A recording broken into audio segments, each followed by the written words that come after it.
can't believe it's our last one for our season.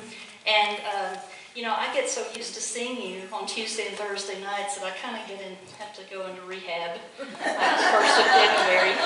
If it wasn't for our wine event coming up on the 8th, and I'm so busy, you know, I really probably would have to have counseling. So anyway, it's always great. I always look forward to January and learning all the neat things that we all learn during this particular month. I have one thing I want to share with you for those of you who were here on Tuesday evening and heard the story about Mr. Jim Hahn. I received calls today and notifications today from some of you that are here that when they got home that evening after our story and opened the Denison Herald, there was an obituary for Mr. Hahn's wife. So, you know, we said the reason he couldn't be here was that he wouldn't leave her for more than 30 minutes at a time. So that was certainly a good choice that he made, and so we just, my heart goes out to him, and I'll be visiting with him soon, but I just wanted to share that with you because that's another chapter in his life, another chapter in his book, so wanted you all to know that. So I want to tell you that we still have some tickets for sale for our Put a Cork in It wine event. That's a big fundraiser for our museum. And the tickets are $60, and it's called Paint the Town Red. And so when you check out our Facebook page and all that, you'll see red dresses, red, you know, everything red. So it's going to be a really fun night. Wayne Cotton has made muscadine wine, which is guaranteed to be good. So he's going to kind of give a demonstration about how that wine is made and the history of that, because, you know, we always try to pull in a little history with our good times, so we're looking forward to hearing that story. But tonight we have a very special guest, and it is Dr. Jerry Polson. He's retired from Southeastern, the physics instructor there, and many other talents that I learned today. But it's his story to tell, not mine. So, he is a historian. Judy, of course, is a member of UDC and DAR and loves history. And so I'm just very glad to be able to call them my friends and to be able that we could have Dr. Polson here today to give this great presentation. So please make welcome Jerry Polson.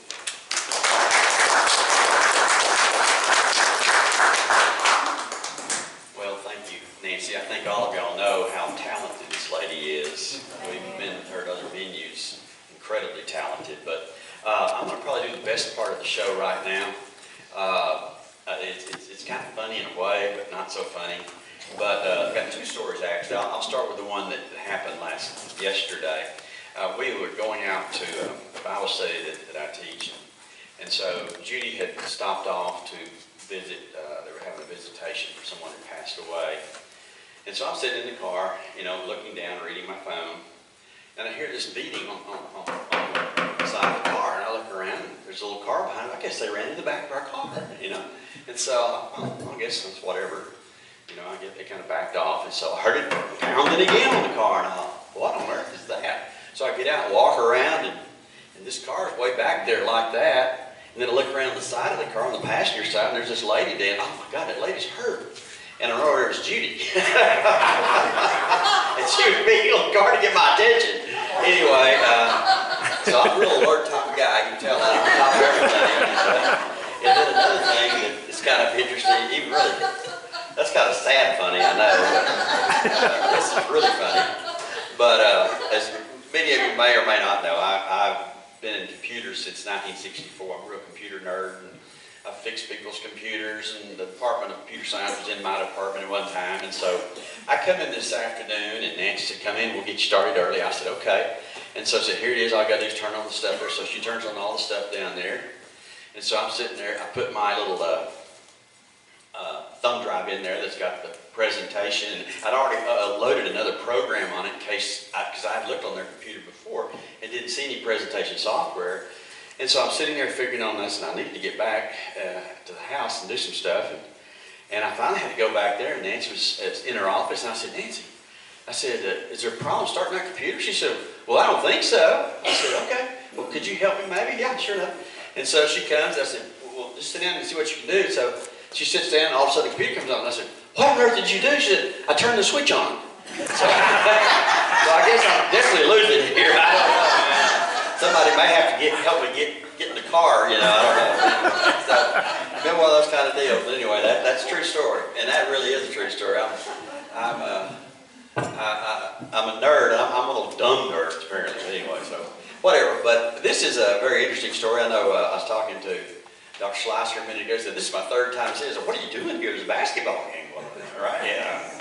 So I guess he wanted to get someone to sleep. But anyway, this is a kind of a historical story. It's kind of a sad story. It's a happy story. And it shows what can be done through scientific investigation and so forth. But all of you, of course, are familiar with the Civil War, as the Yankees call it.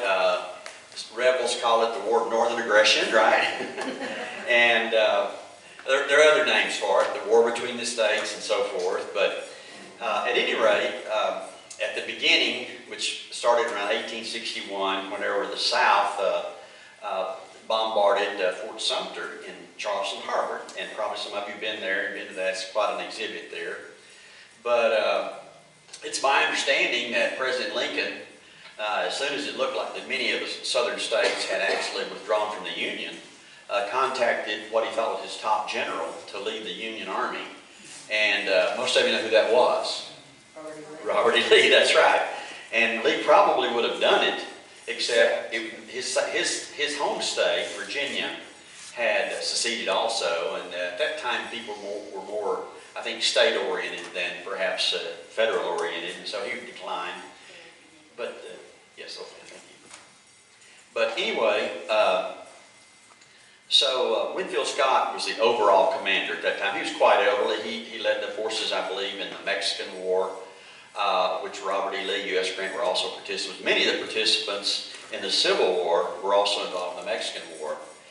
And one of the problems that they had was that he had this idea of closing down the South, and his idea was to put a federal blockade around all the southern ports and also up the Mississippi, with the thought that given enough time and patience, the South would not be able to get their cotton and other goods out to sell to European countries to buy armaments and ammunition and so forth.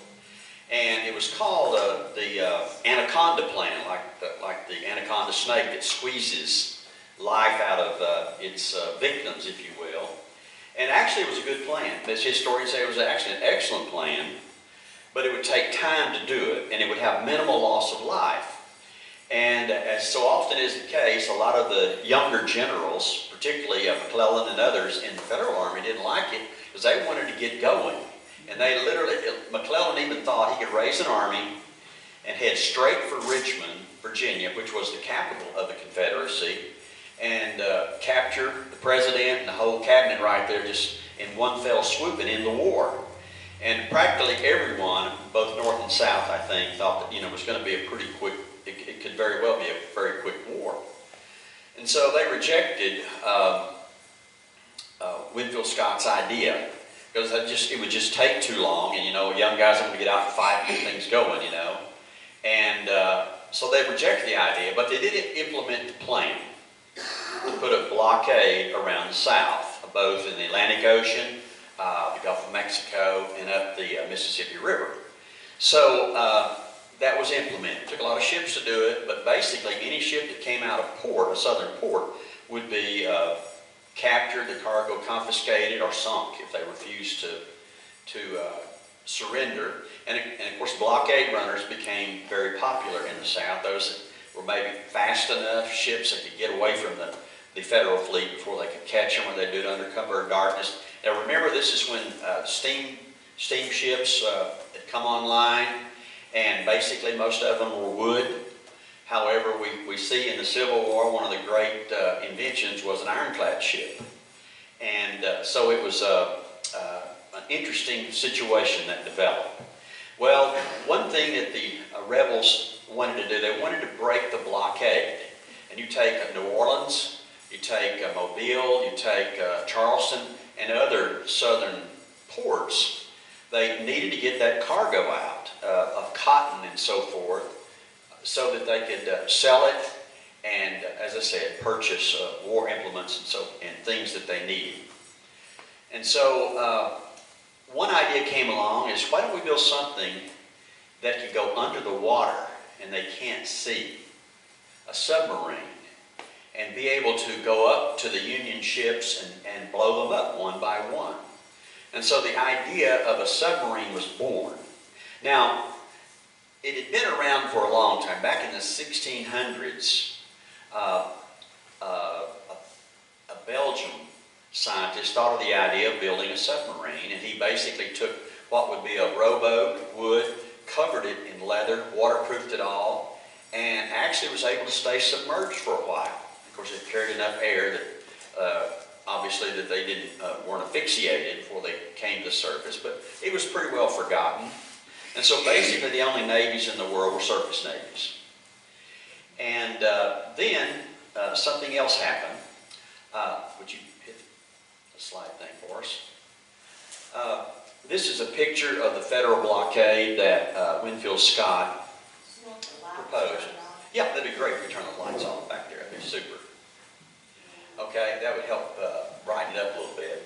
But if you are close enough, you can probably see there are ships all around the coast there, and that represents the Federal blockade primarily in the Atlantic and Gulf, and you might get a little shot of the Mississippi there too. But and the whole idea was just to squeeze them tightly until they just couldn't function anymore and would give up without a really bad fight. Okay, hit the next slide, please. Would you want me to close this down a little bit so it won't be so No, it's fine. Because you need to see what I'm looking at too. This is a picture of something that was designed during the Revolutionary War. This is a picture of it many years afterward. But a guy by the name of Bushnell, an American, in fighting the American Revolution, the Americans had the same problem because the British, as you know, had the greatest fleet in the world. And so they were parked in New York Harbor, and so they thought, how can we sink these ships? And so this thing here was called the Turtle, and you can see that it's pretty closely fit in there with the guy, and it's got a manual propulsion system. It's also got, you can see, augers in the front and at the top. And the idea is that you manage your way out to where a ship is, and you're underwater, and you just drill a hole in the ship and let it sink, you know. So it unfortunately didn't work very well, but it was an attempt to try to sink an enemy ship in New York Harbor. Okay. This is another type of thing the rebels developed, and it's called a David boat. And you can see it looks a lot like a torpedo.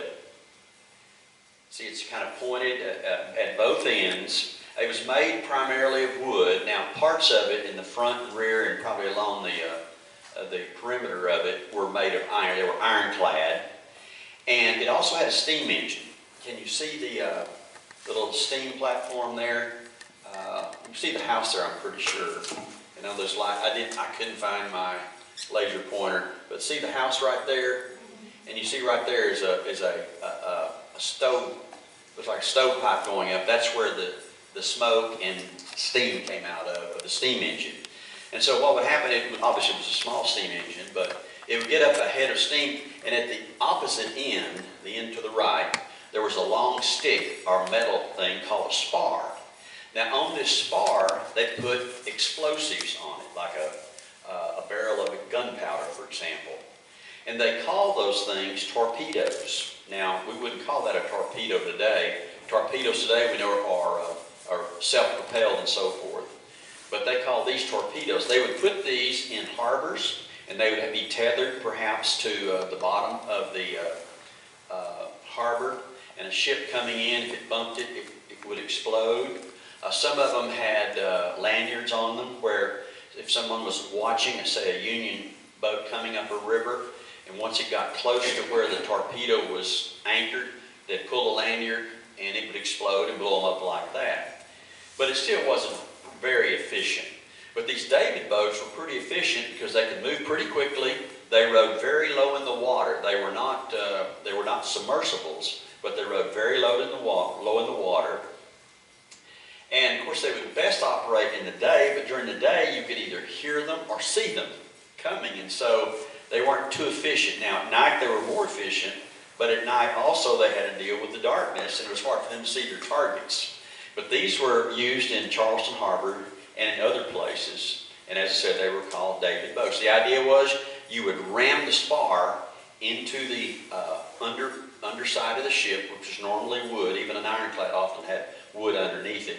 And then they would reverse the engine, back off, and then detonate the explosive, and then sink the ship. So that was one way of doing it. It just wasn't very efficient. Okay, next one. There were two men in New Orleans. The one on the right was named Horace Lawson Hunley, and he was had a plantation owner. He was also a lawyer in New Orleans. He was also a customs officer as well.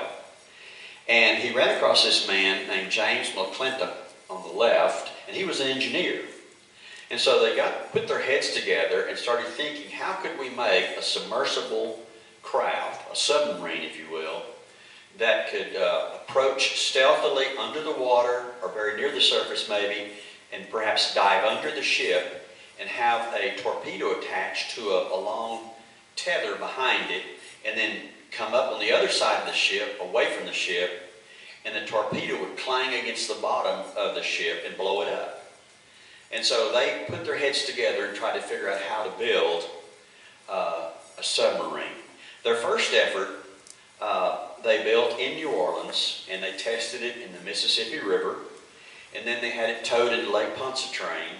But this was in 1862, and the problem was that the Federals were coming down the Mississippi pretty quickly and getting ready to try to capture New Orleans, which of course obviously was one of our main southern ports. By the way, General Grant was involved in some of these things. That's where he really made his name, to the point where Lincoln, as you know, if you know a little bit about the Civil War, the rebels, Robert E. Lee was a brilliant general, as you know, and as was Andrew Jackson. It's kind of interesting because Andrew Jackson was a teacher in a military college in Virginia, and all of his students made fun of him. They didn't think much of him, but he was one heck of a general, probably the greatest general in the Civil War. He was brilliant.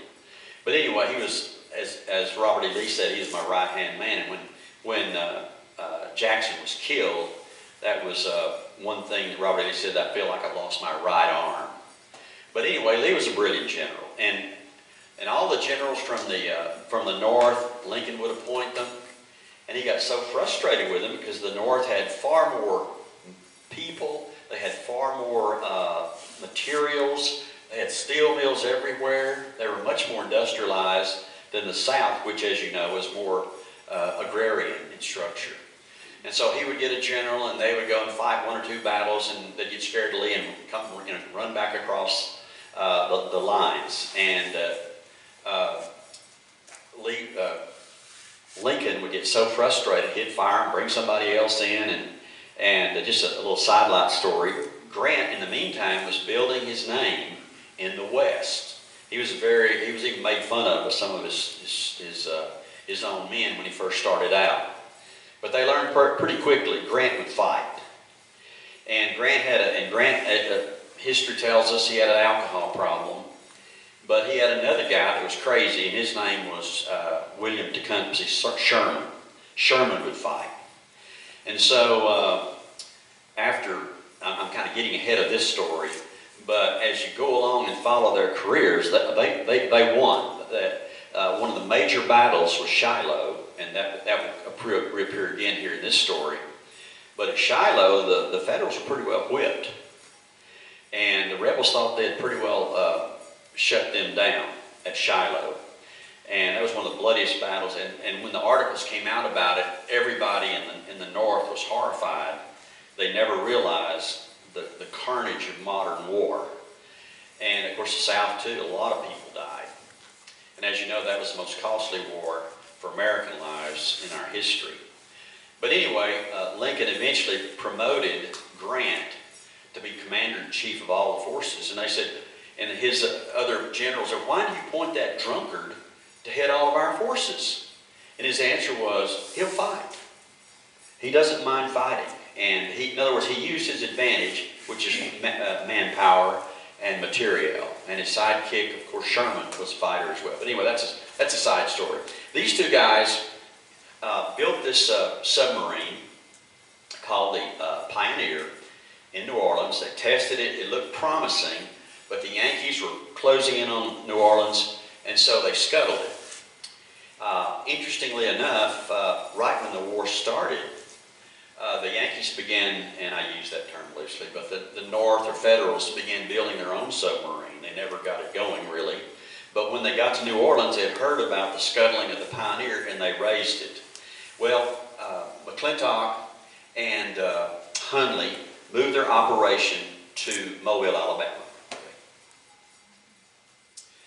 Now, this is a picture of the Pioneer, or drawing of it, and you can see it. It's very streamlined. A lot of people think that, you know, these things are kind of oddball-looking things, but they're extremely streamlined to reduce friction as they glided through the water. Now, you can see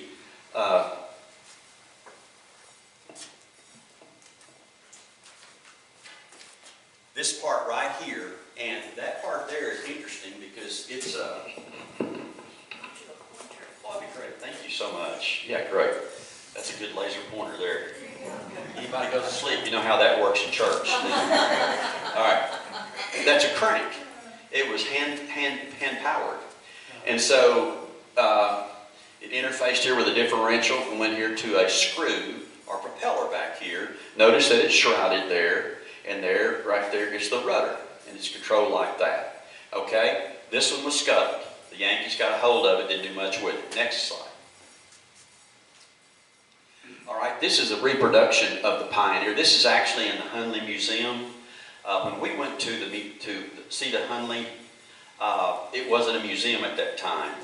It had just barely been raised out of the water. But at any rate, they have a very nice museum online. You can see some movies, some fantastic stuff that we won't have here. But you get an idea of how streamlined it is. There's the conning tower where you would enter and leave. And you can see there's some viewing ports right there. Okay, next one. Okay. When they got to Mobile, they started working on another submarine. It was called the American Diver. And they tested it extensively. You can see it also has conning towers like this. Notice that it's not pointed, but rather it's more like a knife blade where it can cut through the water well.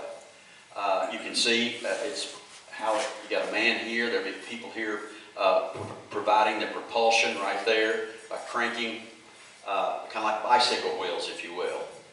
But unfortunately, this was a pretty good sized ship, or I think my understanding is I had an uncle that was in the Navy, and he was a submariner, and there may be a submariner here, but I understand that to a submarine's called a boat, and everything else is called a target.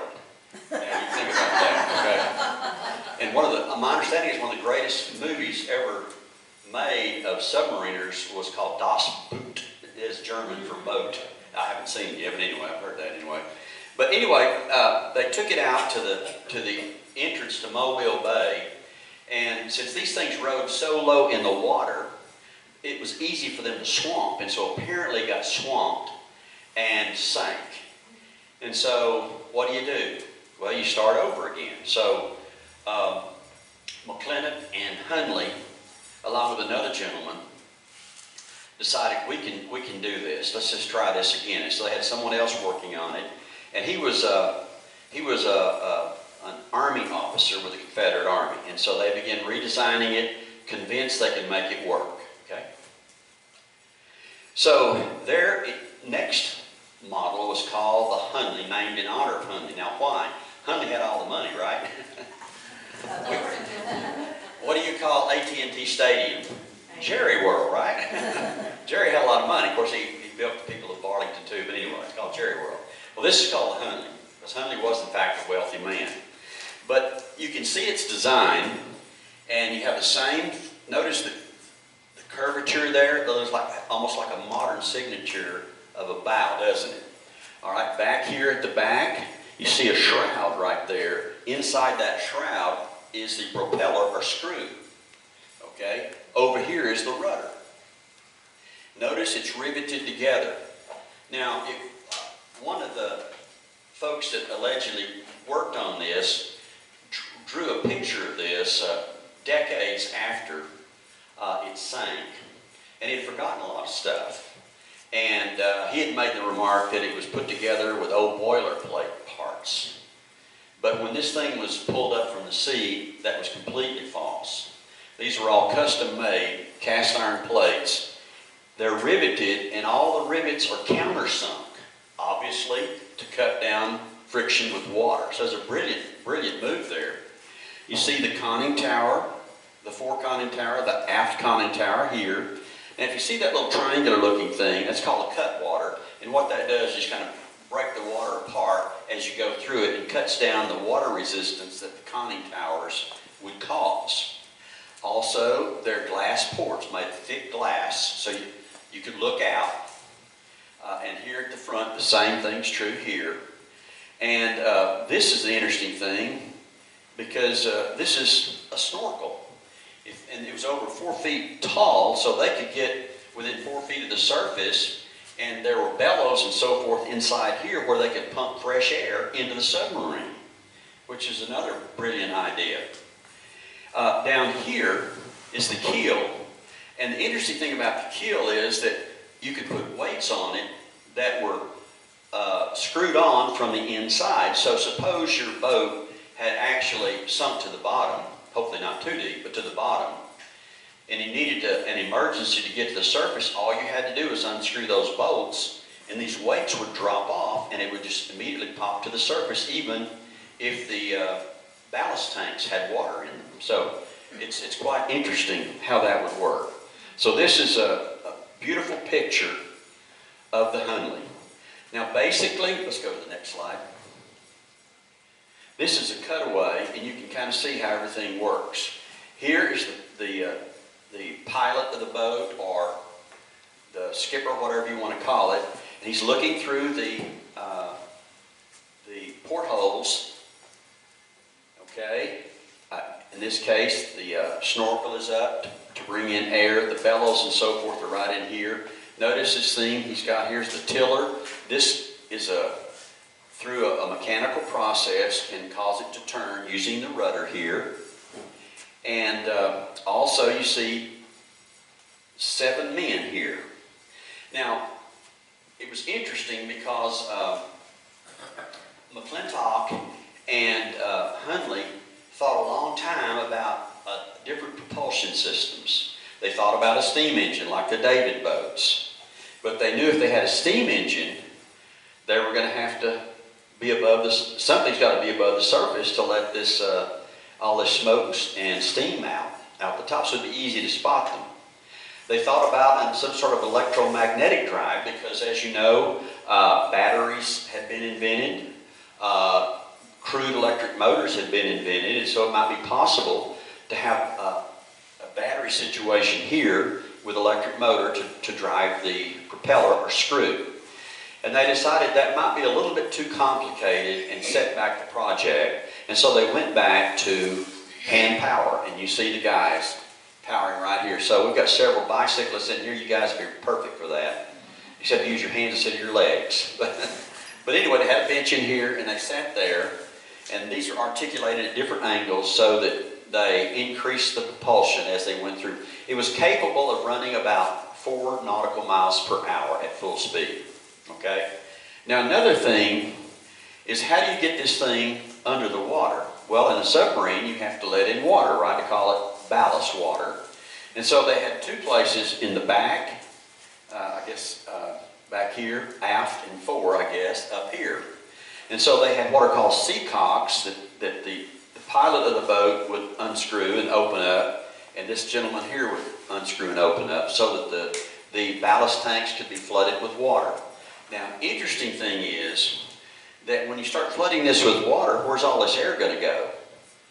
Well, that's why there's about a 6 to 9 inch opening between this bulkhead here and the top of the boat, and this bulkhead and the top of the boat. So the air would be forced in here to where the men are, okay? And so this is the way the thing would operate. Like it was kind of a mechanical process. They crank the boat, they could go forward with it, they could go backward with it.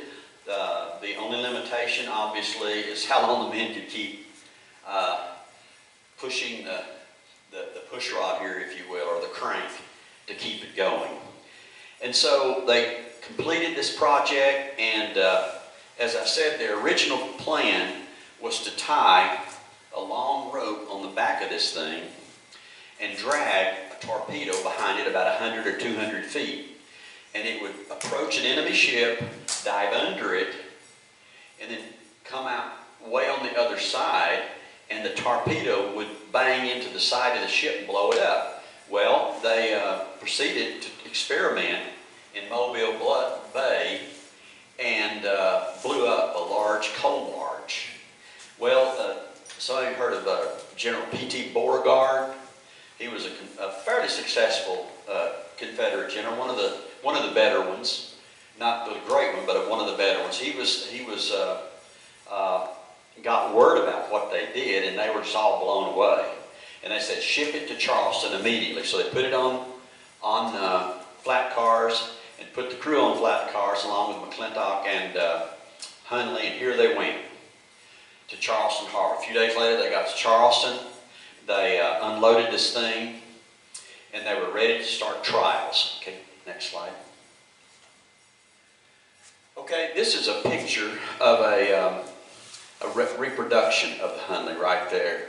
And that old man there is the guy that didn't recognize his wife laying on the pile. I don't know who it was, but anyway, you might. And also doesn't know how to run a computer. Let's have another slide. There he is there. He's cranky. He's a little younger there. So he still has some brains. But anyway, you see how confined it is? This thing was 4 feet high, almost 4 feet across. Now the conning tower, which you went into the boat, was about 14 by 16 inches. Now, how many of you have claustrophobia? You could not have claustrophobia and get in that conning tower. I mean, you had to slink and everything, and you would probably think you'd want smaller people to do that, right? Okay, keep that in mind. All right, go to the next one, please. This is a painting of a picture that was actually made of the Hunley on a wharf in Charleston Harbor. And you can see the shroud around. You say, why did it have a shroud? Well, what it did was it kind of forced the water to the back, and you get action. Reaction is the submarine going forward. Okay? And you see, it also protects the propeller or screw from getting fouled by seaweed and other things like that. Okay? So, as soon as it got to Charleston, Beauregard took possession of it from the Confederate Army. And so he got his own crew together. And they showed them how to do everything. The actual crew had already been there and was ready to go, but he said, no, we want Army people to do this. And so he got some sailors and other men to do it. And so they started their trials in Charleston Harbor. And in one of the early trials, remember you have 7 sailors that are going to be, cranking, I guess. And you had one commander that was going to steer it and so forth. And there are several descriptions of what happened. One was that the 5 guys were already inside, and there were 2 that were near the conning tower, and the commander was getting ready to step down into the conning tower, and his foot slipped. And they had already started cranking, and so it was moving forward. Now, there's one thing I didn't tell you about. Do you see that right there? Looks like a plane there. Those are called diving planes. You see them on top of what's called the sail of a submarine. They're kind of like wings, except in water. You turn them down, as you're going forward, it's going to push you down. You turn them up, it's going to raise you up, okay? And so those are the diving planes. And Hundley had them. Incredibly, they had diving planes. And so apparently, when he lost his footing, he stepped on the control to the diving planes and cantered them down. Now, his crew was cranking as he was going, and the conning towers were both open. So guess what happened? He sunk it. 5 of his sailors were killed. He escaped, 2 other guys escaped.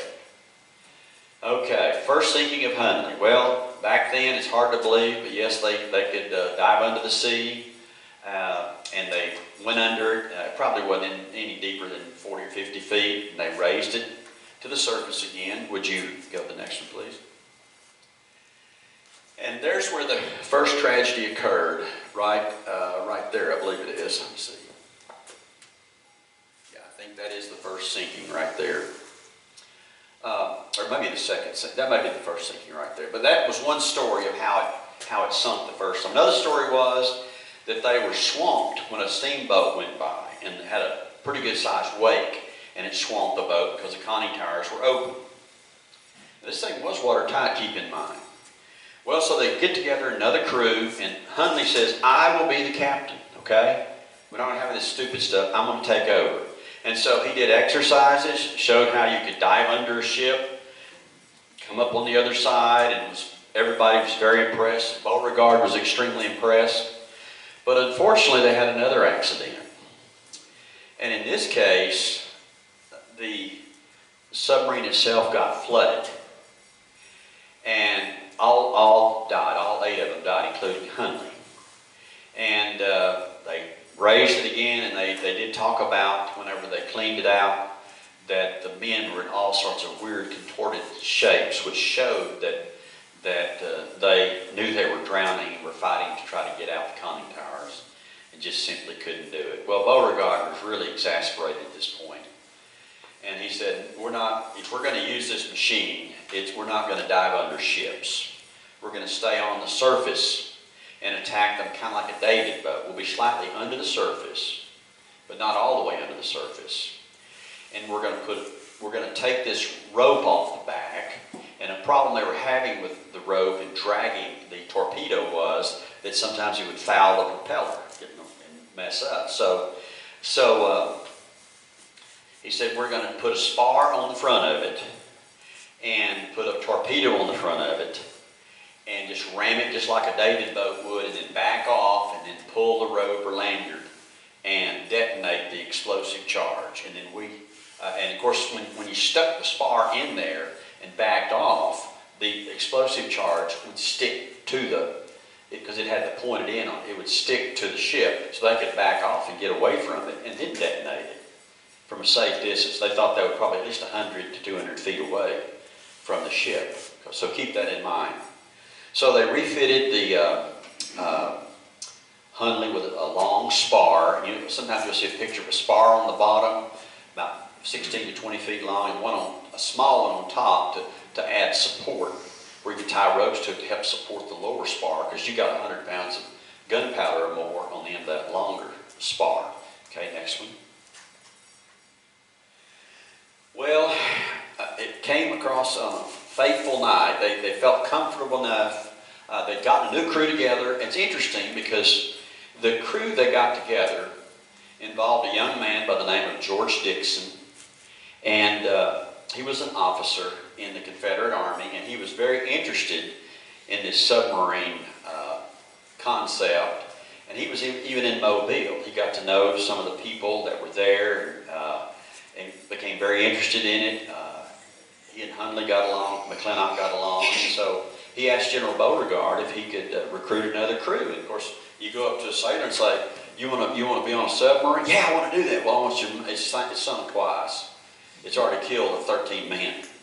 Some people, no, I don't want that, Some people, yeah, let's go do it. I want to do it, And so they got a crew together pretty quickly. They ranged in age from probably around 20-ish up to mid-40s. And so he got a crew together. They began practicing and practicing. They felt very confident. And finally, they moved them in Charleston Harbor You might have noticed over here on this side of the mount, it kind of jutted out farther. That's called Sullivan's Island. And so it jutted out that far, so they moved the submarine out to Sullivan's Island. So it would be closer. The nearest ships were 3 to 4 miles out at sea. And so they picked a target, and that target was called Housatonic, which was a 1,200-ton sloop of war.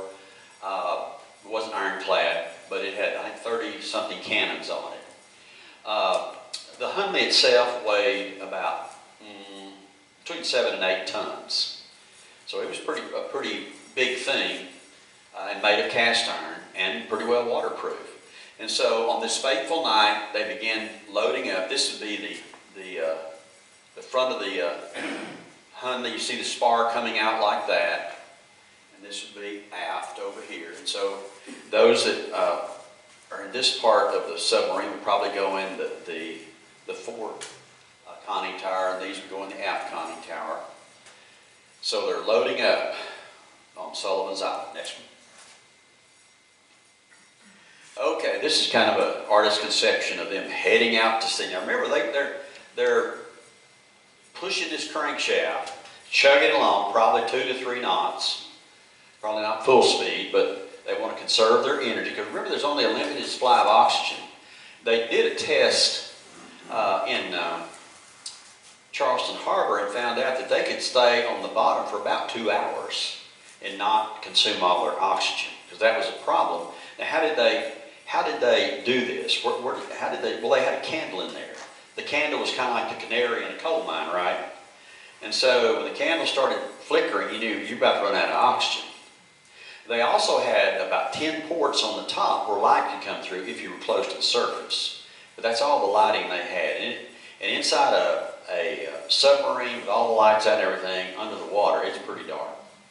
Judy and I have been in a cave, a wild cave once, and she wanted to do it. I don't know why. But anyway, and they turned, I mean, there are no lights or anything. And the other, we got tired, so we're going to wait here. We'll come back and get you. I said, I hope you come get us. I was scared to death. But anyway, so it's really dark when there's no light. But anyway, so here they go, headed out to the Housatonic. And like I said, it was about 3 or 4 miles out from the harbor. Next one. All right, you see it here. Picture, see the light there? Now, that light would be the candle light. They had a candle there. They might have had a couple of candles in there. But at any rate, this is the Housatonic. And between 8 and 9 p.m., there was a young sailor, a young black sailor who was on watch. And he noticed something out in the water about 100 yards away, and it appeared to be moving. And so he called his commanding officer, and the officer came out and said, it's just a log, because obviously water was rushing into the harbor from the rivers and so forth that bled into the harbor. Don't worry about it, it's just a log floating around. Next slide. And there's the Housatonic. They're feeling really good about themselves. It is, of course, a steam-powered vessel. And next one. And all of a sudden, this log gets closer and closer and closer. And so the officer declares, everybody, get to your battle stations. He realized this is some kind of craft they've never seen before, but it's coming right toward them. Now, this is when they would really speed up to a maximum speed of 4 knots, and which is a little more than, obviously more than 4 miles an hour. But at any rate, and the idea was they had this 16 to 20 foot long spar, and so they wanted to be going as fast as they could so that when this thing stuck the bottom, the wooden bottom of the Housatonic, it would stick. Then they would back the boat up, and when they got 100, 200 feet away, detonate the charge and blow it up. Well, they began shooting at it and everything else. They could see that little light there, and they couldn't get their cannons down to blow it out of the water because it's too low. And so they were freaking out trying to stop this thing, whatever it was. Next one. Here's a picture of it underwater. You see this top spar, it provides support for the bottom spar. And those of you who know about torque can understand that. Here is the torpedo. It's, like I said, about 100 pounds of gunpowder. And this spar is between 16 and 20 feet long. It's metal. It here's the serrated edge here that sticks in here. When you back up, the torpedo and the end of the spar stays together, okay? And then you detonate it. All right, next one. Well, it blows up. And, of course, everybody on the Housatonic freaks out. Everybody in the submarine probably was quite happy. Now, they had an agreement that the captain of the boat would give a signal, a blue light signal, magnesium signal, to the shore on Sullivan Island. And the men on Sullivan Island built a big bonfire as soon as they saw the signal.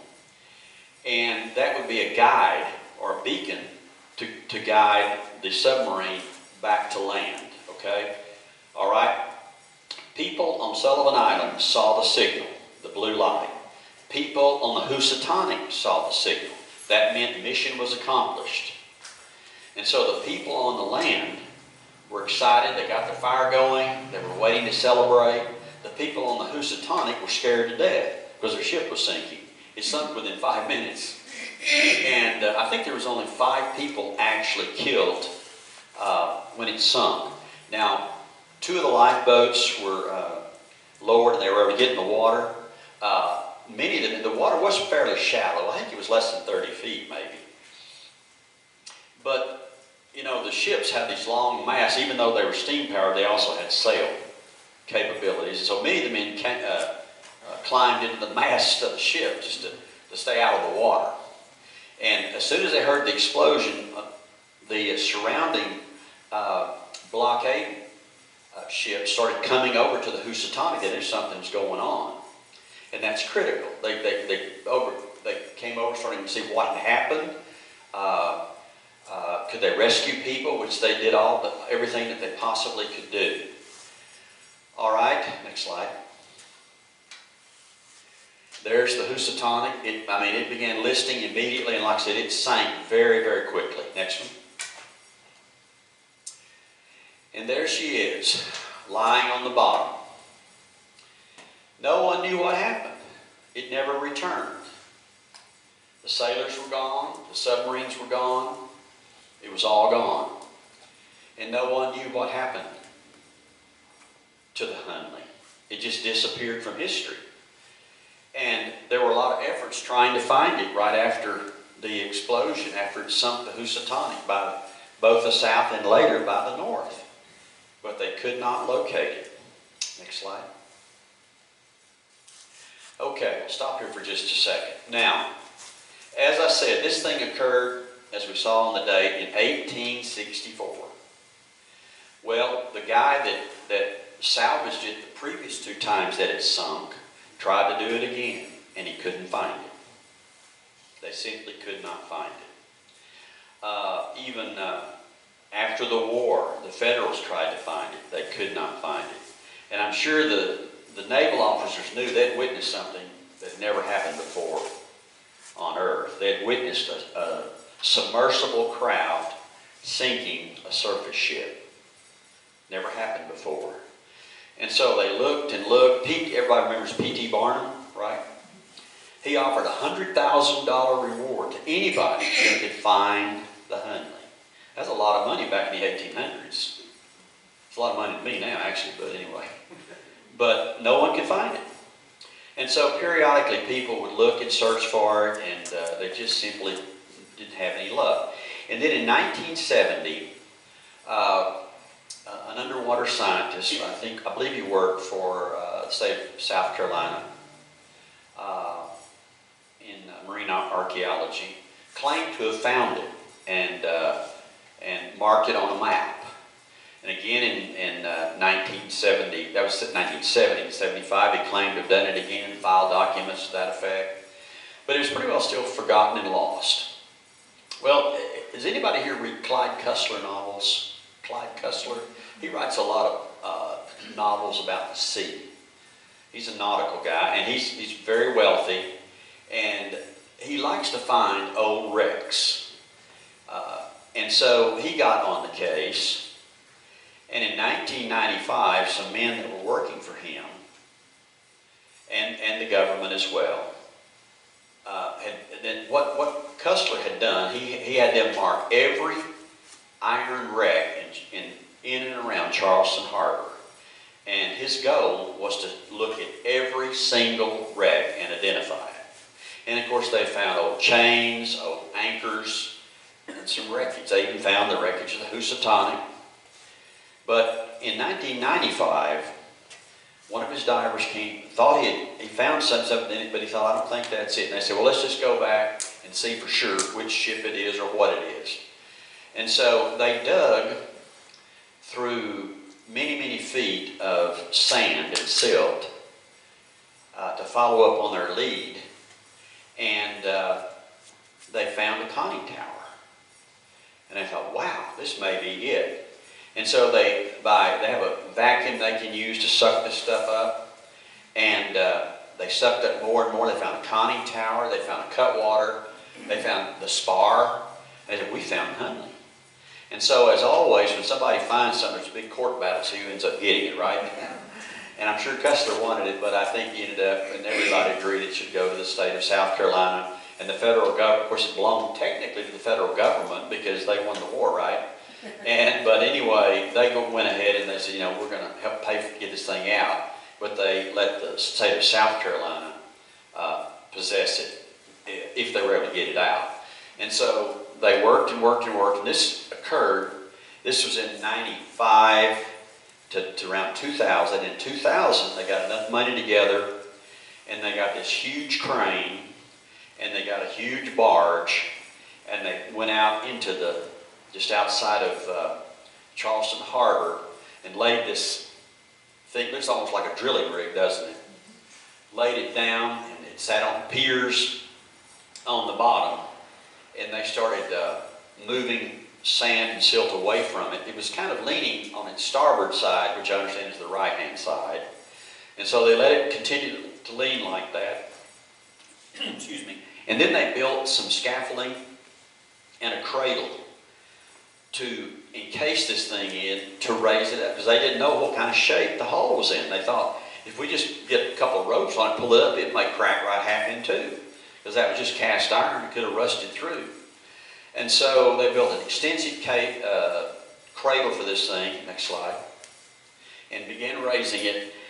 And here it is, and this was done in 2000, which was at that time 137 years after it disappeared from history. That before you is the Hunley. Next slide. You can see the extensive cradle it's in. All right, we're looking at the fore of the ship. Here's the leading edge of it. There's a diving plane there. That very first piece may be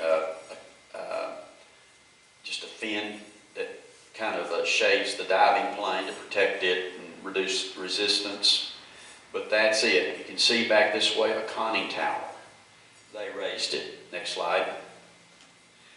Well, what do you do with something like that? Well, you take it to a place where experts can work on it and try to get it back as close to the natural condition that it was in. Well, as I said, what they found was it was encased in several feet of mud and silt, which was good because it preserved it. It did not rust nearly as quickly as it would have had it been in open water where there was plenty of oxygen around it. And so there was a place in North Charleston, and it was in the, I believe it's called the Lax Conservatory. I believe Clemson University owns that, and they're into marine archaeology and so forth. And so they had this big tank built, and they filled it with fresh water, not salt water, because salt corrodes. And then they used an X-ray type device, which in this case is called Cyrax 3D laser, before they started anything, to get all the exact measurements where everything was. And you can see part of the spar sticking out at the bottom. You can see the diving planes here, and that little kind of a cutwater or fin there and there to protect the two diving planes. You can see this cutwater here. This cutwater had broken off. They found it near the original site. See the 2 conning towers, and you see the, it looks like part of the shroud around the propeller or screw is present. The rudder at that point doesn't look like it's present. They found it elsewhere. Right here you can see a cutwater. You can see the conning tower, and you can see the snorkel device. And they also found the pipes also for the snorkel device. They did notice later that the weights had not been removed, okay? They did exact measurements. This thing was 39 feet long. It was roughly 4 feet from top here to bottom, and about 3 feet across. 3.5 to 4 feet across, okay? Next slide. Okay, so what do you do with this thing? Well, you use electricity, electrolytic type effects to help remove some of the barnacles, the crustaceans, the rust, and things like that. It had to sit in that tank for a long time to get to the point where they could actually see the hull itself. And that's when they noticed this thing was a piece of work, because, as I said, they thought it was made out of boilerplate, and they thought that it was just roughly riveted together, but in fact, all of the rivets were countersunk, which is incredible for that time. It's a lot of work. But at any rate, they thought, how do we get inside? Well, the easiest way, you couldn't go through the conning towers, and so they said, we're going to just take some of these plates off the side. So we've got to drill out these rivets and remove plates to get to the inside. Now, when they did that, and you can see several of them are removed here, when they did that, this isn't what they saw. What they saw was a cylinder about 4 feet in diameter by roughly 3.5 feet. So it's almost a cylinder, really. And it was all what we call concretion. It was sediments. It was marine life that had died. It was also the remains of 8 crewmen. So what we're saying is they found a military burial ground right here. There were 8 men's bodies in here. And so they treated it that way. And they had, as I said, probably the best experts, certainly in America, to deal with this. And so they figured, well, how are we going to go through this without messing up something? You know, if you ever worked with an archaeologist, which I haven't, they're very meticulous in everything they do. Matter of fact, if I were an archaeologist, they'd fire me the first day. It's like Judy says, sweep the floor. I sweep the floor. I said, have you swept the floor yet? Well, yeah, I did, but I guess I missed some stuff, you know. But they don't miss anything. They filter everything. Everything went through 3 filters. And so they did what's a phenomenon called stratigraphy. In other words, you have this mass of material, and you go through it slice by slice, and you decide how thick you want it to be, and when you peel it off and you go through it, filter it, see what you can find. And of course, when they did this, it was long, it was intensive, it was an incredible thing, but they were able to do this and finally get all this stuff out. Well, now what do you do with it when you got it? Well, you have to clean it, don't you? And you start cleaning and see what you can find. And of course, you know what they found. They found the bones of 8 men. They found, in some cases, what they had on. They had their shoes. Some had shoes. They found 4 pipes. They found a lead pencil. And they found other things. Next slide, please. This is what the inside looks like after the concretion has been cleaned out. Now, it still isn't finished, obviously. More work had to be done and has been done since this slide was available. But you can see what it looked like. There's the crank handle, right? There was a bench over here, and there's the crank handle, but you can see what it looked like. And remember, you can see light here. If this thing were in its native state, it had been dark in there. Next slide. Here's some things they found. They found a medicine bottle. Okay, got 8 men. Somebody's probably got something. It's a medicine bottle. Who knows? It might have been a bottle of hooch. We don't know. But anyway, they found a plastic button. They found a thimble, which is interesting. We'll see in a moment. They found, that's a lead, piece of lead people wrote with back then. They found a lot of other artifacts. These are just some principal artifacts they found. Okay, next one. Okay, what else did they find? Well, you can see here. Can you see those lines there? Human remains were found there. They literally were found at their station. There was no indication of panic whatsoever. They were found at their station. The captain of the boat, who was thought to be George Dixon, right? They found his remains right there where the captain should have been, or the skipper of the boat. This is where they found some buttons right in here. What did that say there? Buttons? I can't read that. Human remains. Okay, human remains then right there. There's a piece of cloth, which I have a picture of, that has the word END on it. I don't know if that was prophetic, but anyway. But you kind of get the idea. That's where they found all this stuff right here. Next slide. Well, the next thing to do, when they went through everything, they got all the bones together, and you got the bones of 8 men, and that's a lot of bones. And so they got a forensic anthropologist from the Smithsonian.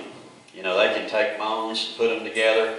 I think the guy had them all in the right place, even without doing DNA testing, within a day. Now, how did he do that? By looking at how the bones fit together. And he'd done millions of them for dinosaurs and everything else. He did it very quickly. And so the next question is, what can we determine from those bones? All right, here's some things they determined. The tallest man on the boat. Now again, this thing's 4 feet high, right? The tallest man was 6 foot 1 inch tall. That's amazing, isn't it? Somebody that tall in a 4 foot space. And there were 4 guys that were 5 feet 10, which again, that's amazing. I was 5'9". When I was in high school. I'm probably about 5'2" now, because you shrink to get old, right? But anyway, I think everybody my size or smaller, right? But everybody else was under 5'10". But they were surprised at how large the people were. They were in there cranking away. That'd be quite claustrophobic. Another thing they did was in examining the bones, they could see certain people had injuries. One man, his skull had some recovering injuries in his nasal area. They figured he was probably a brawler, got in fights a lot, they just speculated. And so these forensic anthropologists were able to, from their skulls, they could tell, for example, one man had an overbite, one man had a hawk or hook-shaped nose, and they could tell all of this. It's amazing what they can determine. You've all seen these CSI shows, and they can determine all kinds of stuff without even looking at DNA, which they did later, by the way, look. But they were trying to figure out, who are these guys? Well, they began to figure that through history, they were able to trace 4 of them. 4 of them were Americans. 4 of them were Europeans. You say, well, how did they do that? Well, it's interesting because they can take the teeth, which they had the teeth, obviously. They had everything that these people had on the boat there. They could take the teeth and look at the teeth and check for trace elements. One trace element they used in looking at teeth is carbon-13 and not carbon-14, which is used in carbon dating, carbon-13. And it's interesting, in America, at that time, people ate maize. Now, what do we call maize today? Corn, don't we? They ate corn. And corn has more carbon-13 than other grains. Europeans eat, or at that time, ate more wheat. They ate more barley. And those grains have less carbon-13. And they say if you've lived there in a country, by the time you're 10 years old, you're going to look like an American. If you're living there 10 years or whatever, you're going to have enough carbon-13. You're an American. And so from that they saw that 4 of them had a lot of carbon-13, 4 of them did not. And so they concluded that 4 were Americans, 4 were Europeans. Okay? Next slide, please. Well, the forensic anthropologists were able to take their skulls and look at the injuries they had, different things, and came up with these skulls right here. And by their position, and matter of fact, they began doing DNA studies. They found out, they were able to identify 4 people that had been on the boat. They knew who the captain was, this man right here, George Dixon. You'll notice that he's blonde-headed. Well, they had documents that showed from that period of time, the 1860s, that he was blonde-headed, had blue eyes. And you see, there he is right there. This fella here is also an American. Now, you're not close enough to see, but he's got something in his mouth that looks like a toothpick. You say, well, what's that all about? A forensic anthropologist can look at teeth and see some other things. During this period of time, there are a lot of people didn't buy suits from J.C. Penney. They bought them from tailors. And tailors were people that made suits, dresses, and so forth, and they sewed a lot. And at that time, it was very common for tailors to take a needle while they were working with cloth and put it between their teeth. And what would happen is there would be a notch between their teeth. It was called tailor's notch.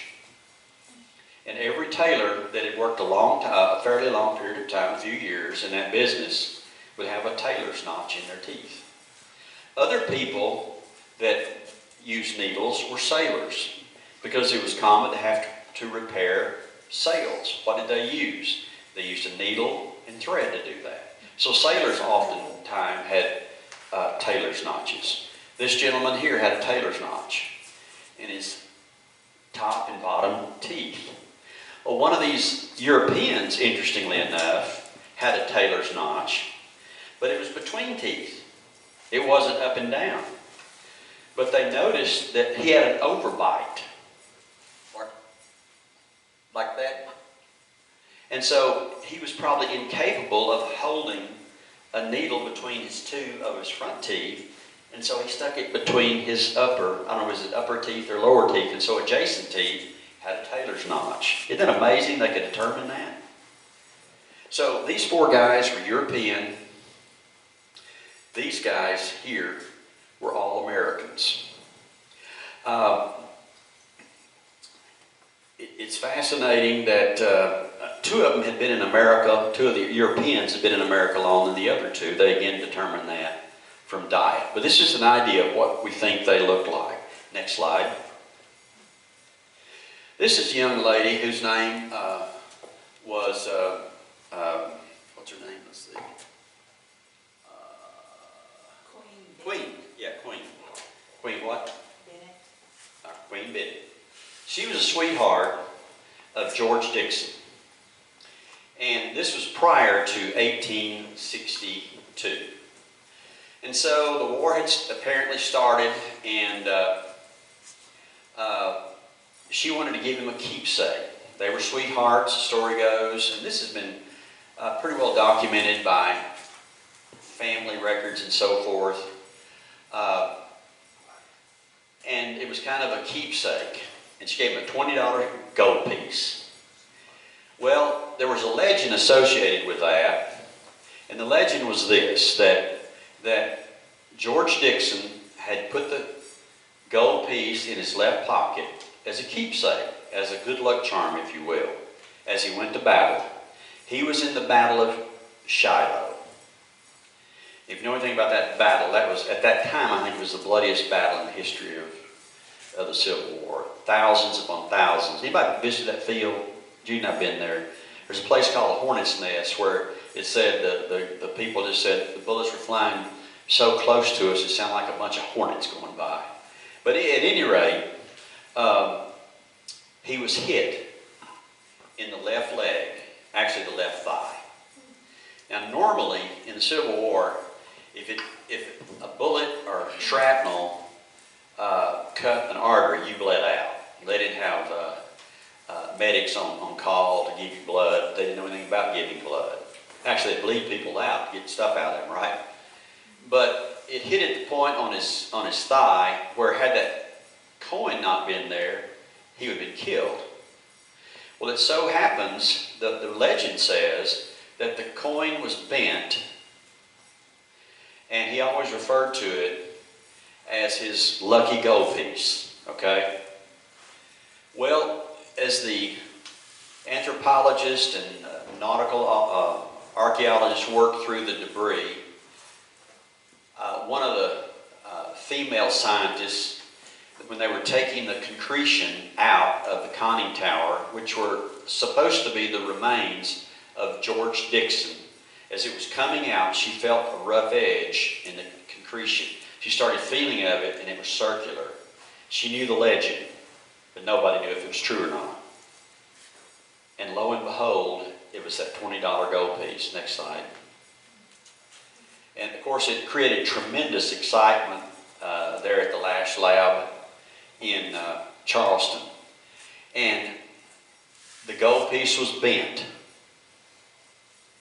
There was an inscription on it, which I'm not sure anyone knew.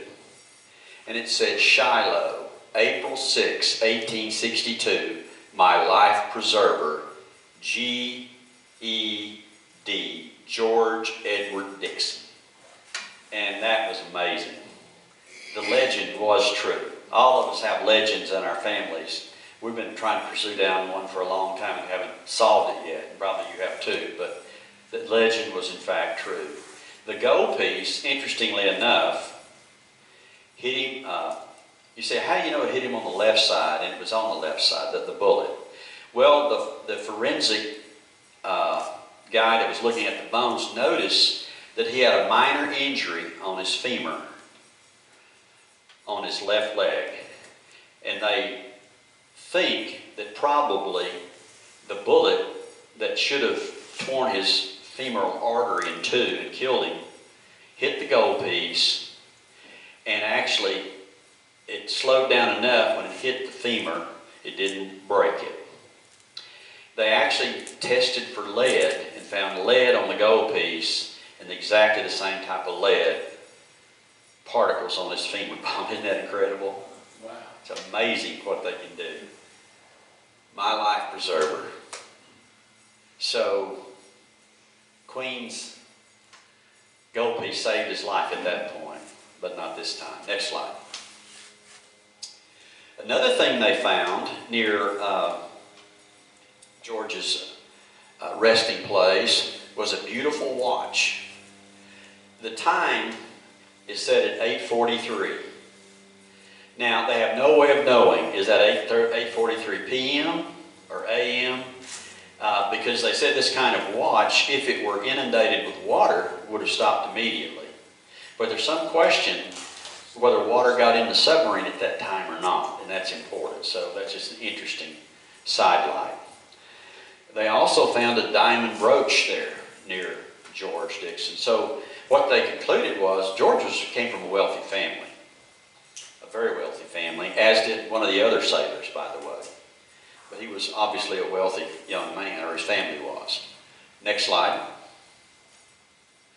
Well, you get all this, you solve all these puzzles, or you get more puzzles to deal with. Before we look at this right here, we'll just leave it up for the time being. But the question is, what happened? What happened to the Huntley? Because there were multiple witnesses that said they did show the signal light. The blue light was shown. The people on Sullivan Island saw it. The people on the Housatonic saw it. They knew that a light signal had been given by the Huntley. So the question is, what happened to the Huntley? Here's some speculations that have been over the years. One thing is that for some reason, maybe they decided to go to the bottom, because when George and his crew were doing test trials, sometimes they would submerge, regardless of what General Beauregard said. And they would sit on the bottom a while and then come back up, just practicing. So they wondered, did they sit on the bottom until maybe their oxygen ran out? You might say, well, did it flood? Perhaps I think the forward conning tower might have been cracked slightly, open slightly. did one of the rescue ships coming to rescue the Housatonic's crew passed by them and swamped them, or perhaps rammed them accidentally, didn't even realize it? No one knows for sure what actually happened. But it's interesting that their bodies were found at their various positions, and George was actually at the conning tower where the skipper should have been. And there was no indication of panic whatsoever like there was in the second sinking of the Housatonic. One speculation is one of the glasses in the forward conning tower was knocked out.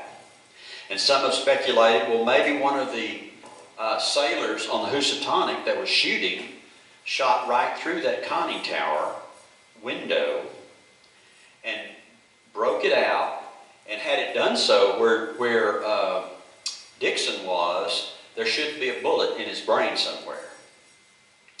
And incidentally, some of his upper remains are up close to the conning tower for different reasons we won't get into. They found no bullet hole in Dixon's body anywhere. They recovered no lead shot anywhere. So there's no proof that any bullet actually penetrated the conning tower of the Hunley. I just recently saw something that thought maybe a pipe got broken off or something that caused the flooding of the chambers where the crew was. We just really don't know for sure. Some have suggested maybe the best explanation is this, that perhaps they did settle to the bottom for a bit, and they knew how long they could stay, at least a couple hours, and they might resurface and then go back to shore. But for some reason, the oxygen might have run out on them, and they were asphyxiated, which means they would gradually get tireder and tireder. They might even hallucinate or whatever, but there's no indication that they moved from their normal position, because they were set at the crank shaft, and they were set at the conning tower, George was. And so what happened, they think, is maybe they were asphyxiated from lack of oxygen, and slowly over time the submarine began to leak slowly. And by the way, they can tell whether water rushes into a submarine quickly or slowly. And that was very important in determining a lot of things about the remains inside the Hunley. It's amazing what they can do today. It's incredible. So the answer is still, we don't know. But once they got through going through the anthropological studies of the bones, identifying the 4 Americans, the other 4 Europeans were much more difficult to identify. But through DNA testing and so forth, as well as other genealogical studies, they were able to get what they think the right names with the right people, which to me is fascinating that they were able to do that. So what do you do with military men that have died in action? Well, you give them a military burial, right?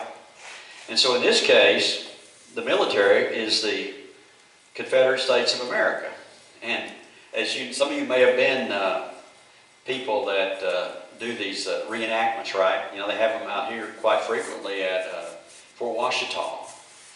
I know we have a place around Cooper, Texas, and some soldiers from a Missouri infantry group that were Confederates came to Fort Washita on their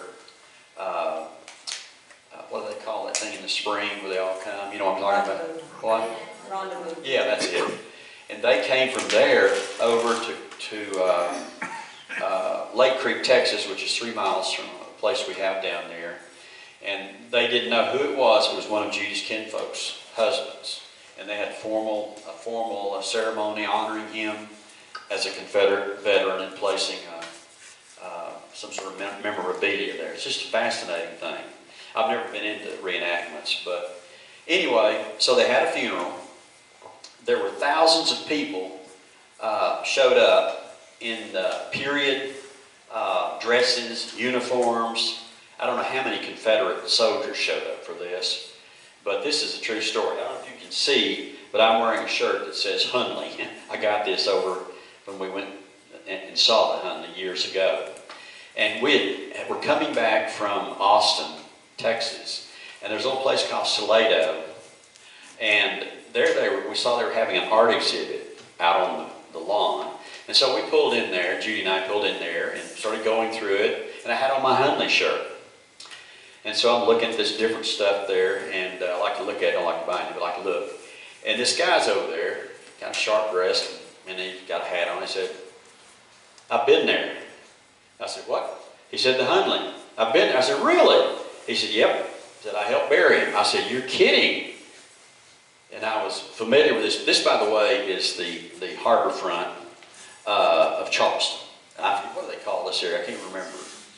It's got a name, but anyway, we've been all around there. You probably have too if you've ever been over there. Beautiful place. The harbor's out this way, Sumter's way out here.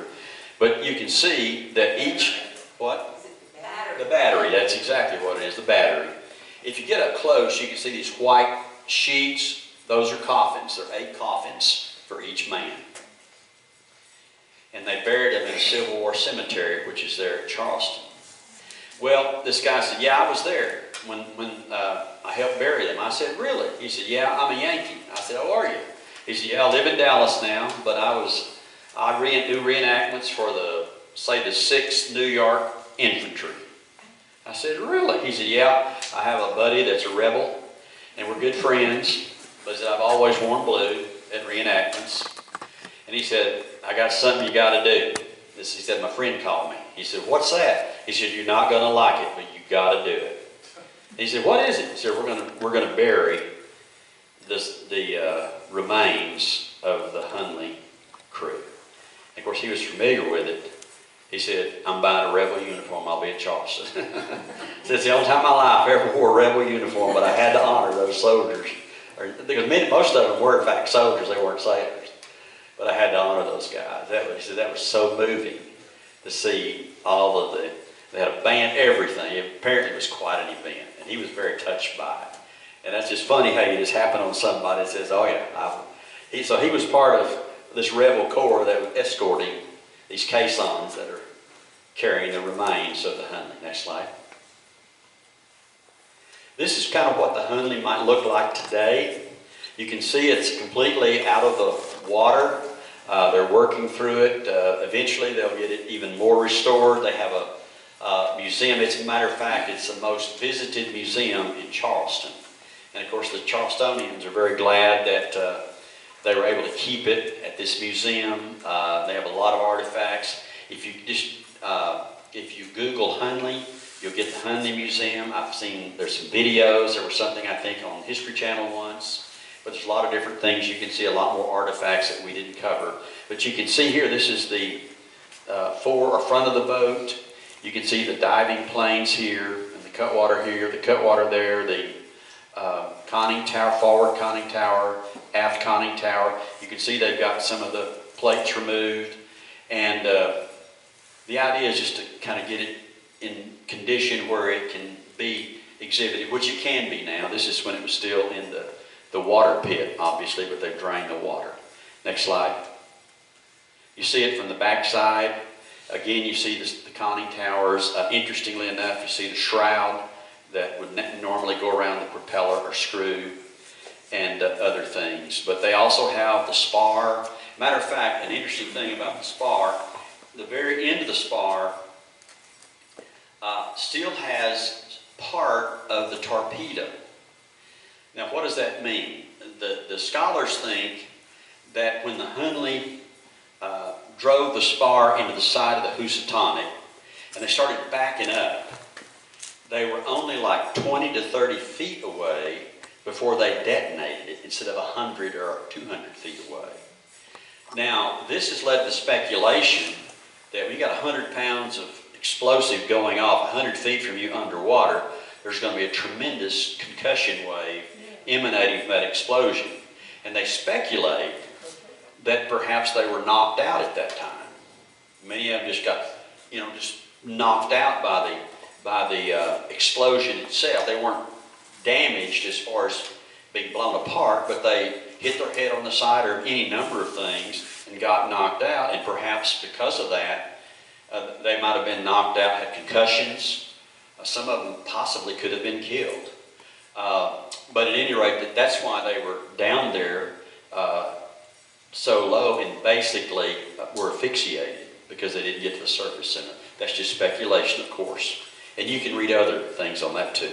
Next slide. Okay, so that is a visit with the Horace Lawson Hundley, the world's first submarine to sink an enemy warship. Anybody have any questions? Well, thank you very much. Yes? Couldn't find it right away. Right. Like, they disappeared. That's a good question. Part of the reason, I think, was they weren't exactly sure where it was. They thought it was, they speculated, you know, it was closer to the Housatonic or farther from the Housatonic. And, of course, you've got a war going on. And I think they'd realized we don't have time to do this now. And, of course, because of wave action, it probably settled in pretty quickly. And by the time they were able to get serious about it, it might have been buried. Now, the way they found it is using what's called a magnetometer. A magnetometer is a device that detects iron material. For example, when an orbiting satellite goes over, for example, say the moon, with a magnetometer, it can see if there's metal down there in different places, and there are different places in the moon that are rich in some kinds of metal. So that's how they ended up finding it. The other was just basically taking old maps and trying to figure it out. But that's a good question. It just took them a long time to find it, for whatever reason. Of course, you have to keep that quiet because people are going to come in and try to steal stuff from it. But anyway, when they didn't release it, should have felt it for a long time. Right, yeah. Yeah, that's right. Any other questions? I have a yardstick. Uh-huh. And so the top of that, the con. The con, right. 16 inches. about 15 to 16, that's right. Okay. You got to squeeze yourself through that right there. So from there to there is what those 6 I couldn't get my belly through that, I promise you. I could not do it. And they were 6 foot. 6'1", one got 6'1" forward, 5'10", Yeah. and they might have been skinny, but that'd be a hard job. That would be tough. That'd be tough. And then, about 3 feet deep. About 3 to 3.5 feet. Yep. So their chair, they were leaning up Right. here, sitting down here. Right. And the thing was only 4 feet tall. about a foot tall, About a foot taller than that. Yep. It'd be that from much taller. there to right there. That's it. And you have to squeeze in there. Yeah. That'd be hard to do. Yeah, that would be. But they did it. They did it. It's amazing.